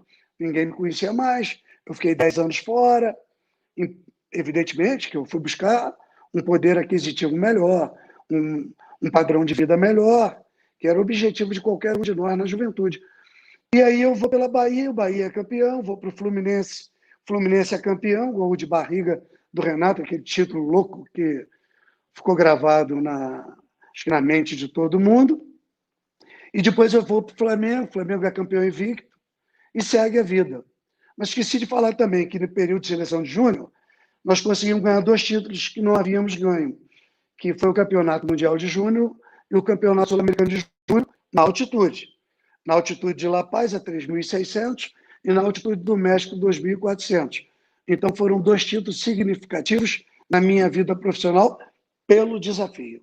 O desafio da altitude, que, diga-se de passagem, eu acredito que esse trabalho tenha sido feito pela primeira vez pelo professor Lamartine, em 1968, que serviu de base para a seleção de 1970 na adaptação climática até o Brasil conquistar o honroso título de 1970. Então a vida seguiu, depois eu comecei a entender, não é preconceito, nem discriminando, que eu precisava caminhar mais dentro do treinamento. E eu estava ficando meio acomodado no Rio de Janeiro, por diversos motivos óbvios. As facilidades, ser a minha terra, o lugar onde eu nasci, fui criado, mas eu precisava de desafios e novas solicitações. E surgiu a oportunidade de trabalhar no Santos, em São Paulo, pelo Vanderlei, que até então a gente tinha tido um contato muito veloz na Ponte Preta, muito rápido, e eu aceitei esse convite porque eu comecei a entender que eu precisava melhorar o meu conhecimento e precisava estar no meio de futebol, que São Paulo é um centro muito interessante, para essas cobranças e esses desafios profissionais. E eu vim para São Paulo, aí fui para o Corinthians teve uma sequência de 5 títulos seguidos, culminou com aquele Mundial, depois vou para o Cruzeiro, foram 3 num ano e 4 que eu continuei no Cruzeiro, depois eu vou para o Santos, que também volta a ganhar um Campeonato Brasileiro, aí vai para o Real Madrid, a vida foi seguindo em diante, já estabilizado, já com confiança, e fazendo da minha profissão o meu divertimento, a minha maneira de ser, que eu sou extremamente alegre, feliz e super feliz por ser hoje um profissional, já evidentemente, que hoje eu coordeno o Centro de Treinamento Físico do Palmeiras, tenho 4 profissionais comigo, todos preparadíssimos, como acabamos de ver o Adilson, eu tenho o Daniel, que é um profissional desse nível, dessa competência, e tenho mais 3 profissionais extremamente competentes, todos graduados, e assim o futebol hoje no mundo, no Brasil principalmente, que tem uma representatividade muito grande no exterior. Eu tive a oportunidade de ver em vários lugares. A Escola Brasileira de Futebol e a preparação física e o treinamento esportivo brasileiro é reconhecidamente de altíssimo nível, não só no futebol, mas em todas as outras modalidades desportivas. Então, para abrir aí, eu acho que a nossa conversa vai ser mais em torno disso, porque eu acho que o crescimento e o perfil do profissional de educação física tem tudo a ver com esse meu crescimento. Aí eu me tornei profissional de educação física, abandonei todos os outros trabalhos, pedi exoneração dos cargos públicos, pedi liberação dos cargos particulares e fiquei a vida inteira só como preparador físico de futebol. Melo, deixa eu te perguntar uma coisa. Você que trabalhou lá na Europa e tudo mais, e a gente sempre escuta, né, principalmente a imprensa, falando da diferença do trabalho que é aqui no Brasil, que nós temos que aprender muito com a Europa e tudo mais, né? Tem esse mito que se circula aqui. Você que esteve lá, né? Tem essa diferença absurda que eles falam dentro do esporte? Porque eu não consigo perceber isso. Eu consigo ver profissionais como você que são melhores do mundo. Né? Cris, eu preciso falar sobre a preparação física. A área técnica, tática, ela é mais discutível, né? Mas vamos falar sobre a preparação física. Quando eu cheguei no Real Madrid, eu precisei das avaliações para começar o meu trabalho, porque eu cheguei no meio de temporada. Não havia uma avaliação fisiológica. Aí eu levei o Emerson Silame, que é o titular da cadeira, foi da cadeira de Fisiologia da Universidade Federal de Minas Gerais, e era meu fisiologista no Cruzeiro. Fizemos uma bateria de testes, informamos todos aqueles testes, a razão do porquê, estabelecemos a ideia de se fazer um centro de fisiologia dentro do Real Madrid. Foi feito e hoje é um dos melhores do mundo. Eu não fiz completamente, mas o pontapé inicial foi dado por nós. E para você ver que a Escola Brasileira de Treinamento Esportivo e Preparação Física em Futebol, ela está evoluidíssima. Eu não tenho dúvida quanto a isso. E eu fico muito feliz, porque eu tive participação na toda a transição do regime militar na década de 70 para o acadêmico, que foi ali que começou a trocar. A educação física era predominantemente comandada por militares com muita competência, com muita capacidade. Mas em 75 começaram a entrar os acadêmicos, em São Paulo, Rio de Janeiro, Minas Gerais, e aí começou a ter essa mudança que hoje vocês presenciam e sabem como se trabalha e como funciona. Tive a oportunidade de convidar o Pedro e o Nelson para conhecerem o centro de treinamento do Palmeiras, e eu não tenho dúvida que eles saíram encantados com o que viram lá, de tanta riqueza de informações. Hoje eu não trabalho sem uma informação. O mundo trabalha, nós também. Eu tenho em tempo real, tempo, velocidade e distância pelo GPS. E eu tenho a capacidade individual, física, do atleta, relativo à sua fadiga, de acordo com todo esse trabalho executado. Então, eu avalio treino, campo, jogo, em todos os pormenores do treinamento, em tempo real. Então, para você ver que como o Brasil está evoluído e está acompanhando toda a modernidade hoje que existe no mundo. E eu digo, os profissionais brasileiros, os acadêmicos brasileiros, eles são os melhores do mundo. Eu não tenho dúvida em afirmar.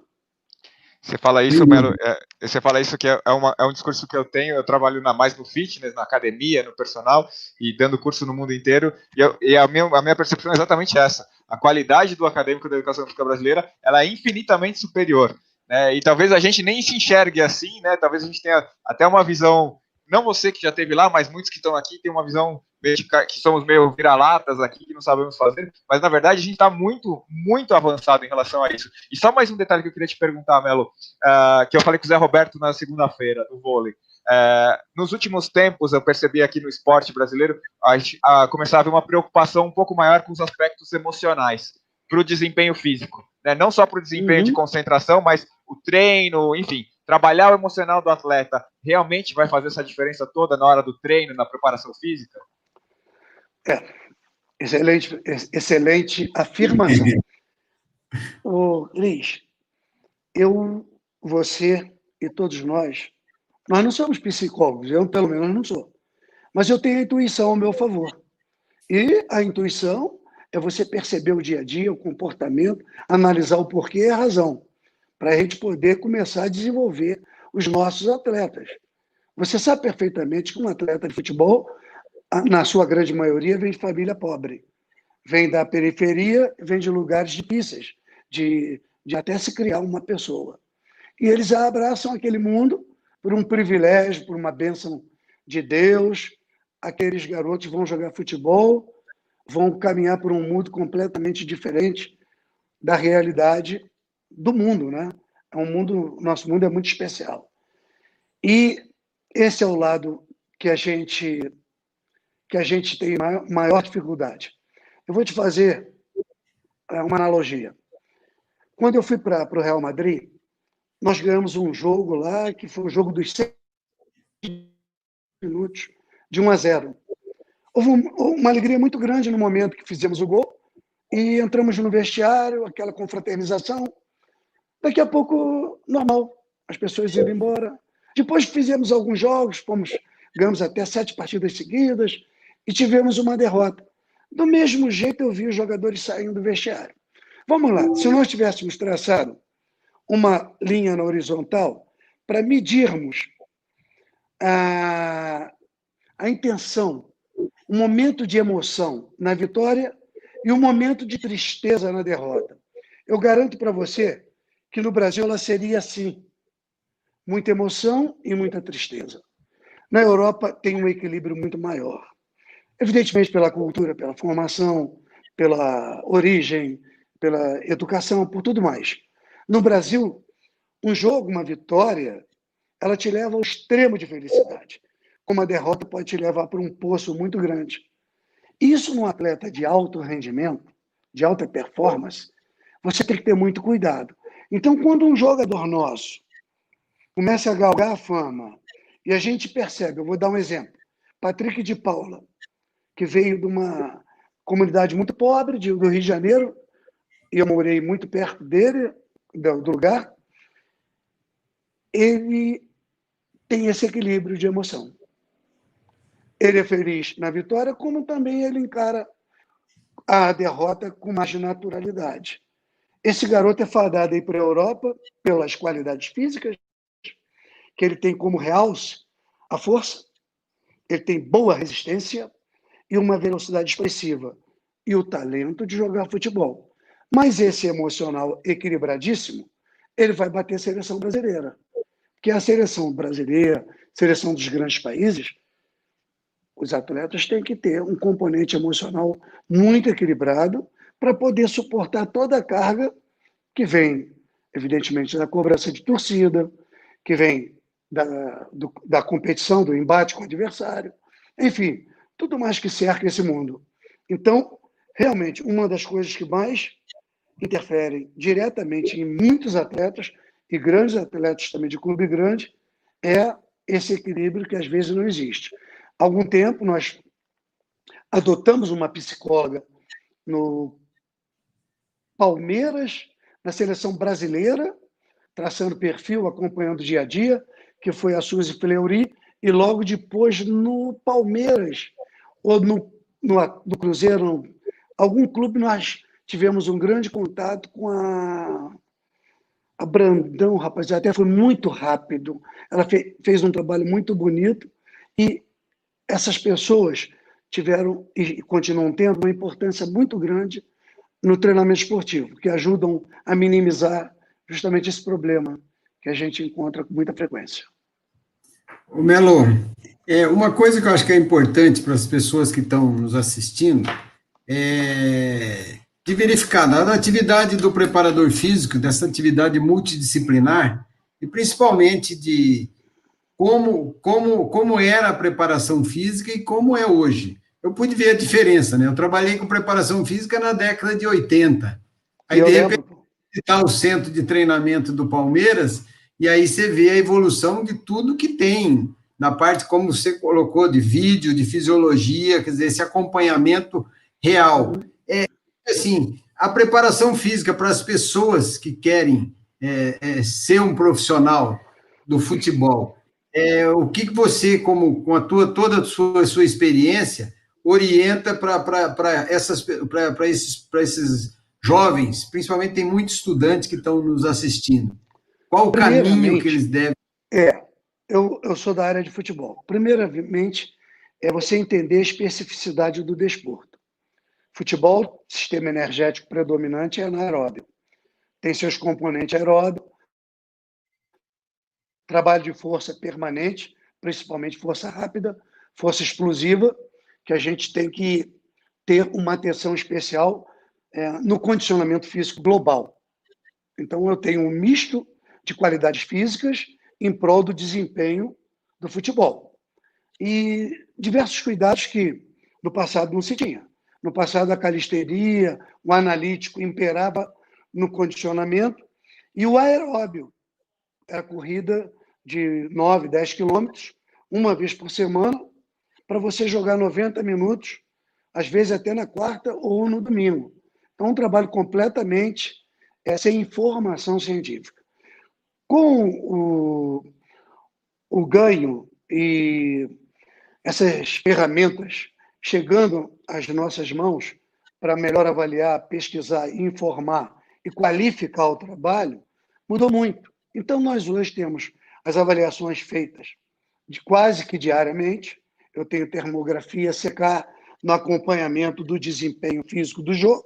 No dia seguinte, tenho as avaliações físicas de campo acompanhadas e mensuradas pelos fisiologistas, coisa que no passado não havia. Era o único teste que havia há 30 anos, ou há 40, era o teste de Cooper, que me dava o consumo de oxigênio, que não tinha uma representatividade, e não tem até hoje no futebol. Eu não preciso tanto dessa informação, mas preciso de outras informações, como disse o Adilson recentemente, ainda há pouco, para melhor acompanhar o desempenho. Mas a especificidade do desporto, quem for entrar em voleibol, em basquete, futebol, atletismo, de acordo com a prova, pode ser prova de de velocidade, fundo, campo, enfim, de acordo com a atividade, tem que saber da especificidade e das atividades que você vai monitorar e acompanhar seu atleta para que ele tenha um desempenho satisfatório. Futebol, ele é acíclico e intermitente. Eu tanto corro para frente, para trás, para o lado, como eu tenho frenagem, mudança de direção e mudança de ritmo. Então, é uma combinação muito complicada e muito difícil. Você tem que estar preparado para trabalhar essas qualidades e esses encaixes. E essa periodização, que ela quase que se torna impossível no futebol. Você é um misto de... Você tem que trabalhar a resistência, mas você precisa do desempenho de força e velocidade. Vocês sabem, quem me acompanha sabe que eu sou adepto da força e da velocidade, especificamente da força utilizada no campo de jogo. E a velocidade, porque o futebol tem que ter velocidade, agilidade, que é velocidade de deslocamento, a gente praticamente faz isso em todos os aquecimentos, em todos os movimentos. Enfim, se preparar para entender a especificidade e entender que nós trabalhamos com seres humanos, pessoas que reagem diante da felicidade, da tristeza. Hoje, eu posso dar uma carga de treinamento lá na musculação, num trabalho. Vamos bolar, um supino eu faço com 10 barras. O atleta está lá executando. Um momento de tristeza na noite, um jantar, uma discussão familiar, alguma coisa comum ao ser humano acontece, no dia seguinte aquela carga passa a ser inadequada. E você tem que prestar atenção no dia a dia de cada atleta, porque cada dia é uma surpresa, é um momento. E a aceitação, a assimilação do trabalho, ela só acontece diante da felicidade de treinamento. Se você não estiver preparado, feliz e organizado para receber, às vezes aquela carga pode ser prejudicial e ter uma resposta negativa. Então, qualquer jovem que quer se preparar para entrar no meio desportivo tem que começar a entender não só de treinamento esportivo, da preparação, como do relacionamento humano, do entendimento do atleta, dessa, como o Cris falou, do emocional, da psicologia aplicada. Enfim, é uma gama de informações que te conduzem para esse caminho do condicionamento. Beleza. Rogério, alguma pergunta? Rogério, que também foi preparador físico do Bahia, né, Rogério? Nosso parceiro aí de profissão. Deixa eu fazer uma pergunta. É muito bom ouvir Melo, porque Melo traz desde o início da carreira as dificuldades e a ascensão de um profissional de educação física, como ele chegou. Mas, como nós estamos falando para vários profissionais que pretendem também ser preparador físico, né? E aí a pergunta é, nós temos hoje a Série A, B, C, D, e fora os regionais. E ele acabou de dizer que a sala do Palmeiras deve ser fantástica, né? Com a sala de fisiologia que começou a ser implantada no Brasil na década de 90, as salas de treinamento de fisiologia. Mas é possível também se fazer excelentes trabalhos com limitações de equipamentos, ou seja, usando o que você acabou de dizer, feeling, que é importante, ciência, porque o conhecimento científico é do profissional, e aí eu ouvi várias vezes aqui suscitar a tabela de Borg, né? Que é entender que aquela carga naquele momento não vai ser adequada. É importante que, para que quem nos ouve agora, que é possível fazer um bom trabalho com uma boa base de estudos, mesmo não tendo os equipamentos do Real Madrid, os equipamentos do Palmeiras? Esta é a pergunta. É possível. É possível, vocês sabem perfeitamente. Nós fomos professores de educação física de crianças, de colégios. E eu fui de colégio pobre, no município. Eu tinha que criar em cima do que eu tinha. Era uma mangueira, uma goiabeira, era um quintal de terra na escola. E a criatividade a todo momento aflorando, a percepção dos meninos ganhando, melhorando. E por isso eu comecei num clube pequeno, que não tinha recurso. E aí eu tive que colocar criatividade. Criatividade. Eu vou contar um fato aqui, publicamente. Em 1976, eu era um garoto na preparação física e vislumbrei o treinamento físico de forma diferente do que se fazia na época. Eu pedi ao presidente do Campo Grande para comprar 20 bolas de futebol, que treinar o jogador só correndo, fazendo atividade física na rua, atrás do gol, aquilo não estava me trazendo benefício. E se eu entendesse melhor a preparação física associada à especificidade do jogo, eu ia dar um passo na frente dos meus colegas. E eu comprei 20 bolas junto com o presidente, tratava aquelas bolas com tanto carinho, elas eram de couro. Eu pedia para o massagista, o roupeiro, quando acabasse, limpar as bolas e passar sebo, passar uma gordura derretida para que mantivesse aquelas bolas saudáveis para treinamento. Isso é criatividade.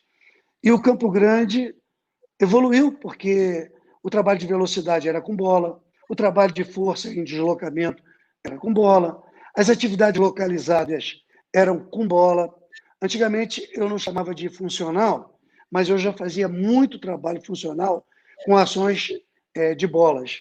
E eu pedi também mais 20 bolas de medicina para fazer funcionalidade, que era equilíbrio da cintura pélvica, manutenção do eixo, para que os jogadores tivessem mais força e produtividade nas ações de chute e de mudança de direção e tudo mais, que hoje eu tenho tanto recurso que eu nem vou mais na sala de musculação fazer isso. Os meninos fazem para mim. Naquela época eu tinha que fazer, eu tinha que criar as ações para manutenção desse equilíbrio. E conseguia fazer com a improvisação. Mas o grande passo foi improvisar, que virou uma receita de treinamento fantástica, que é o treinamento técnico associado à preparação física.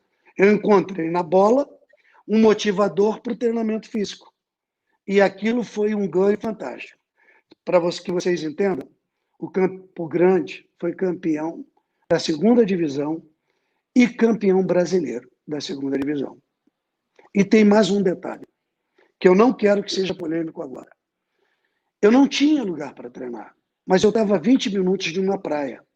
E toda terça-feira, à tarde, eu ia correr nessa praia, empiricamente. Eu era mais intuitivo e não tinha conhecimento da técnica. Eu não sabia porque eu fazia aquilo, mas eu vi que deu resultado, que a equipe começou a marcar melhor, a antecipar melhor, a impulsão de alguns jogadores melhorou, mas eu não sabia por quê. Com o decorrer do tempo, evidentemente, desenvolvi, e alguns colegas fisiologistas sentavam ver melhor esse meio de treinamento na melhora da força rápida e da potência. Mas tudo partiu de um clube pequeno, de 2ª divisão, com a improvisação, mas com conhecimento daquilo que eu estava fazendo. É possível hoje fazer isso. Eu vejo muitos clubes fazendo. Eu tenho muitos profissionais que me ligam, me procuram, me pedem ajuda, informação, e falam sobre isso aí, exatamente o que você falou. Sem recursos, como fazer para que a equipe possa evoluir. Evidentemente que é muito mais difícil do que uma equipe que tem todos esses aparatos. Mas a gente consegue sim. Beleza. Beleza, Melo. Bom, nós já estamos aí no encerramento da nossa palestra da noite. Lembrar o pessoal aí, né, Cris, que nós temos sorteio. Ô Melo, eu quero também aqui está sendo um confessionário, né? Ontem, na segunda-feira, o Cris estava falando quando ele ganhou o título do melhor personal trainer do mundo, ele se espelhou muito no que o Zé Roberto Guimarães comentava com as atletas. Eu vou dizer assim, quando eu tive em 81 com você lá na Seleção Brasileira de Juniores, eu estava assim no meu início de carreira de preparador físico. Eu tinha como referência o Gilberto Tim. O Gilberto Tim tinha sido campeão com o Internacional em 1976, junto com o Minelli, mas o que ele fazia muito era muito trabalho de força bruta, era uma coisa assim. E eu falava, será que é isso a preparação física? Então, quando eu estive lá no Rio, na Escola de Educação Física, a gente fazia o treinamento com a seleção, era basicamente isso aí. A preparação física do Melo era totalmente bola.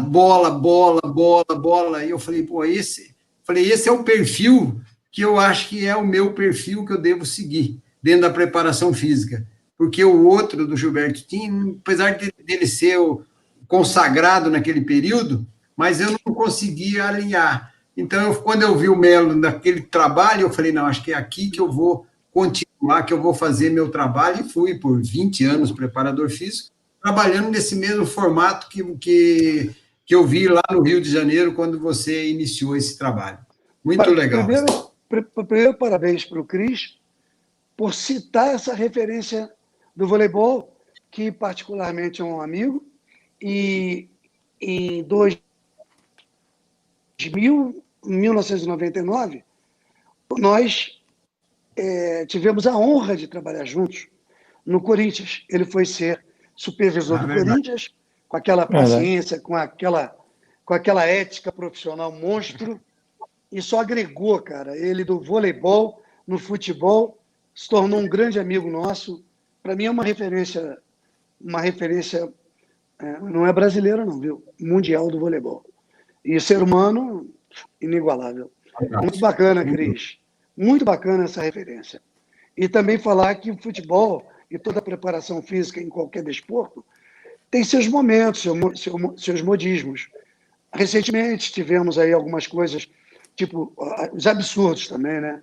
Remover-se do látigo através da corrida, alongamento pós-jogo, musculação antes de qualquer atividade com bola, em dia de jogo.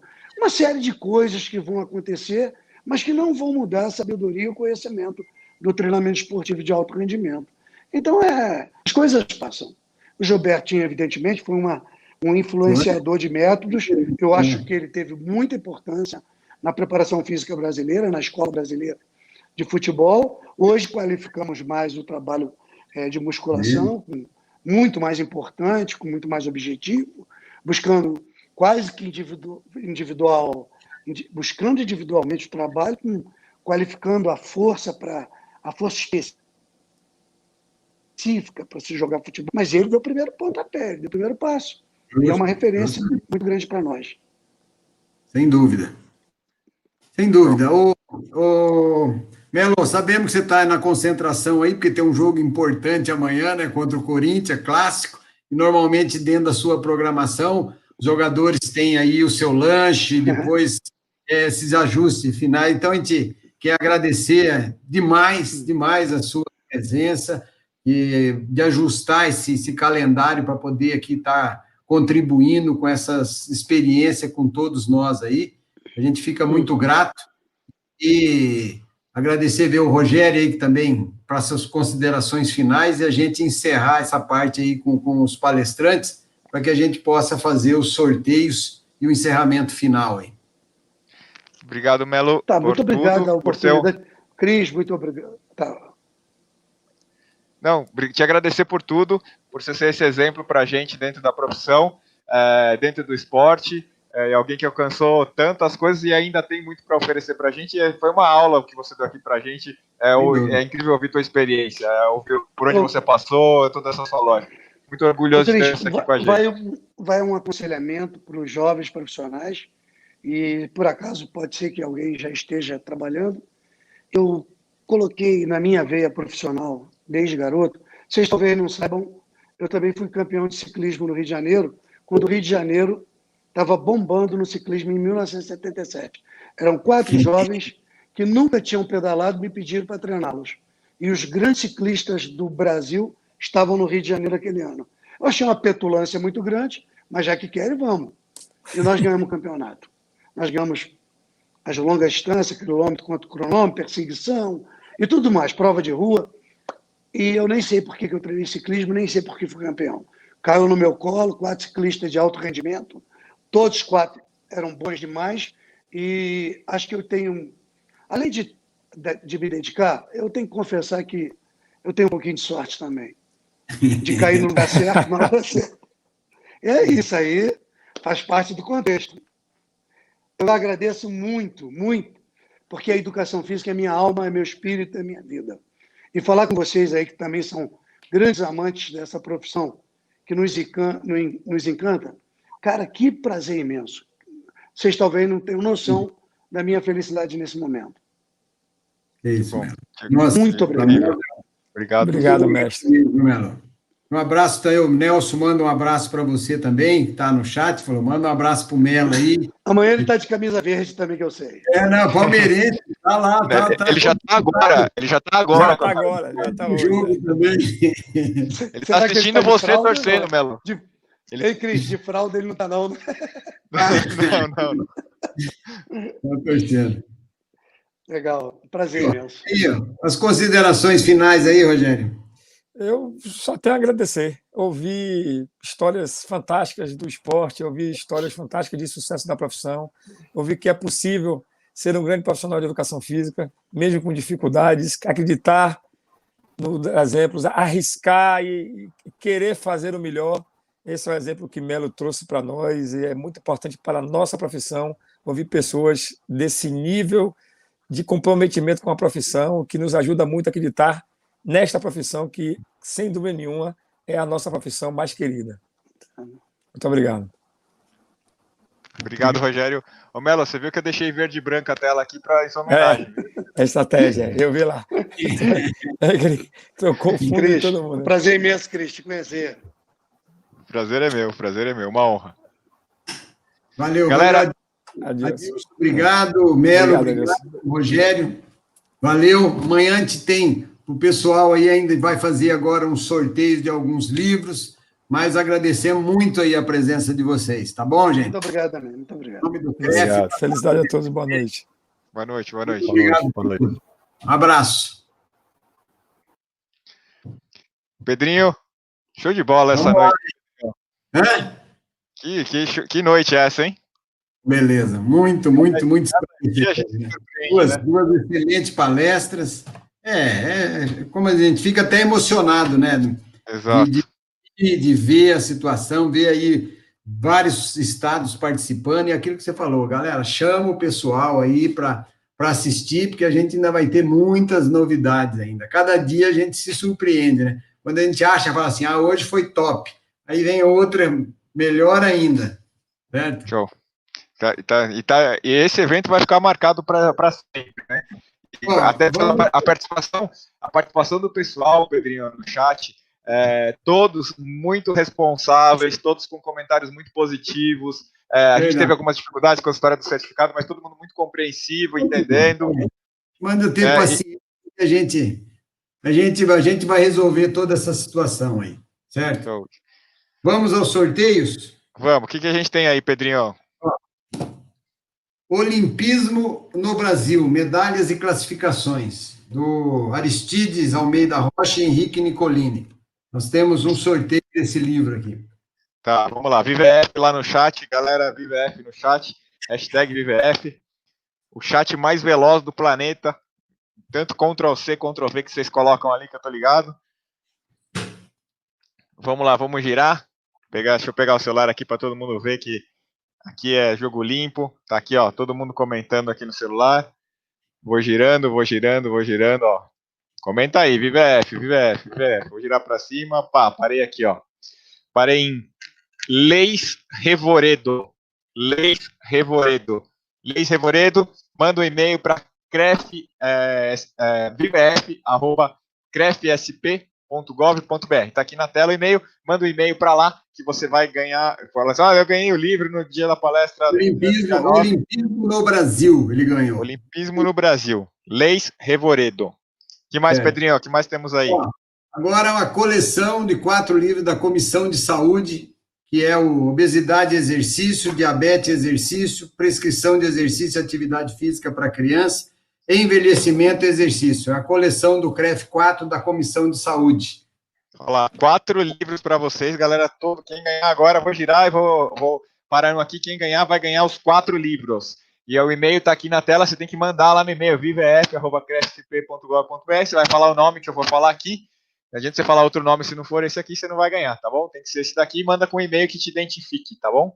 Rodando aqui, tô olhando para o lado, tá, parei. José Corrente ganhou a coleção com os 4 livros. Tem mais algum aí, Pedrinho? Métodos inovadores de exercício físico na saúde. de Cláudio Joaquim Borba Stélio e o Stélio Martim Dantas. É o livro do selo literário do CREF, comemoração de 20 anos da regulamentação da profissão. Professor Stélio Dantas, um nome histórico na profissão. Vamos lá, rodando, hein? Rodando, rodando. Vamos lá, vamos lá, vamos lá. Pá, pá. Parei. Carlos Renato Arosetti Ribeiro. Carlos Renato Arosetti Ribeiro. Carlos, manda um e-mail lá, vivef@crefsp.gov.br. Mais algum, Pedrinho? O último livro aqui é Gestão, Compliance e Marketing no Esporte, do Giorgio Stiliano e José Arthur Fernandes. Isso é legal. O livro da coleção literária do livro CREF. Da coleção literária do CREF. Show de bola, para quem trabalha com esporte, entender disso é essencial. Quem não sabe o que é isso, já tem problema. Vai querer trabalhar com esporte, não sabe o que é compliance, tá com problemas. Vai atrás de estudar um pouquinho mais. Vamos lá, rodando, rodando, para você que gosta de esporte agora. Mariana Benetti. Mariana Benetti. Segue aí, galera, que ainda tem mais sorteios aqui. Acabou os livros, Pedrinho? Acabou, por hoje acabou. Tem mais amanhã tem mais. Amanhã tem mais livro, mas galera, manda aí um VVF que ainda agora vamos sortear. Professor Adilson vai estar com uma das especializações em Fisiologia do Exercício, nas especializações da WTTC. Professor Adilson, especialização em Fisiologia do Exercício. Quem quiser participar, manda aqui um VVF, eu vou sortear um aqui. E quem quiser se inscrever, todo mundo que estiver se inscrevendo para as especializações de ontem e para essa de hoje também, até amanhã, quinta-feira, 23h59, até amanhã, meia-noite, você vai pagar R$39 por mês e você vai ganhar uma segunda especialização, tá bom? Então, entra aqui, manda VVF que eu vou sortear um, e quem quiser se inscrever, só vou sortear um, não vou sortear mais, cada especialização a gente só está sorteando uma. Então, uma para finanças, uma para persuasão e vendas, aquela do Evandro ontem, e uma de fisiologia do exercício com a Adilson. Hashtag VVF, vai galera, manda a hashtag VVF aí eu quero ver girar mais rápido esse chat aqui. 1 ano de especialização de graça. E quem quiser se inscrever, paga R$39 por mês, que está bem barato, e ainda assim vai ganhar uma segunda especialização, hein? Hashtag VVF, vai, quero mais rápido esse chat rodando aqui. Manda bala aí, hashtag VVF.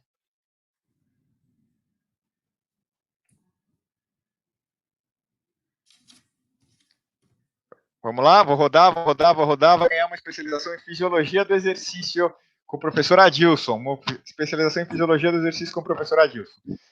Rodei, tá aqui, ó.